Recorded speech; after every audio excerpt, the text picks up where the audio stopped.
ప్రార్థన. పరలోకమందున్న మా తండ్రి, నీ ఘనమైన పవిత్రమైన నామానికి కోట్లాది స్తుతులు స్తోత్రములు చెల్లించుకుంటున్నాము. నీవు నమ్మదగిన వాడవు, మార్పు లేని వాడవు. తరతరాలకు నీ నిబంధనను స్థిరపరిచే సర్వశక్తిమంతుడవు. ప్రభువా, ఈ పరిశుద్ధ సమయంలో మా పాపాలను బలహీనతలను నీ సన్నిధిలో ఒప్పుకొనుచున్నాము. తెలిసి తెలియక మా మాటల ద్వారా, క్రియల ద్వారా, తలంపుల ద్వారా చేసిన సమస్త దోషములను క్షమించండి. నీ వాక్యానికి లోబడుకుంటా జీవించిన క్షణాలను బట్టి మమ్మల్ని క్షమించమని వేడుకుంటున్నాము. యేసుక్రీస్తు పవిత్ర రక్తము ద్వారా మా అంతరంగమును కడిగి నూతన హృదయమును పరిశుద్ధమైన ఆత్మయు అనుగ్రహించండి. మా వ్యక్తిగత అవసరాల కొరకై మీ సన్నిధిలో ప్రార్థిస్తున్నాం తండ్రి. మా హృదయాలలో ఉన్న భయాలను, అభద్రతాభావాన్ని తొలగించండి. ఆత్మీయ కృంగుదల నుండి, లోక చింతల నుండి మాకు విడుదల దయచేయండి. అనుదినము నీ స్వరమును వినే భాగ్యాన్ని, మీ పాదాల చెంత సాగిలపడే దీన మనస్సును మాకు అనుగ్రహించండి.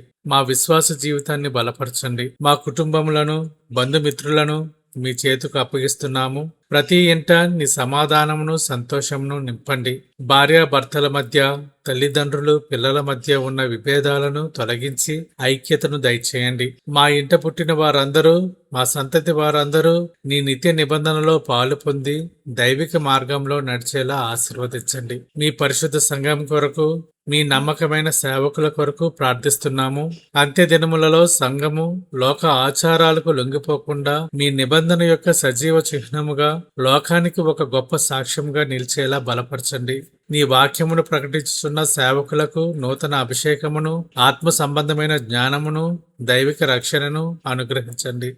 మా దేశము కొరకు, దేశ పాలకుల కొరకు, అధికారుల కొరకు వేడుకుంటున్నాము. పరిపాలన చేయువారికి దైవిక వివేచనను, మీ పట్ల భయభక్తులను దయచేయండి. దేశంలో సమాధానము, సత్యము వర్ధిల్లజేయండి. ప్రజలందరూ క్షేమంగా, నెమ్మదిగా జీవించే అనుకూల పరిస్థితులను కలుగజేయండి.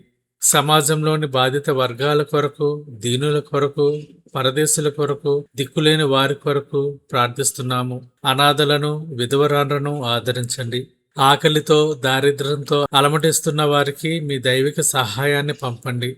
ఎవరైతే లోకంలో ఒంటరితనంతో, నిరాశతో కృంగిపోతున్నారో వారందరికీ మీరు దేవుడివై ఉండి ఆదరణను, నూతన నిరీక్షణను అనుగ్రహించమని యేసుక్రీస్తు నామంలో వేడుకొనుచున్నాము తండ్రి. ఆమెన్.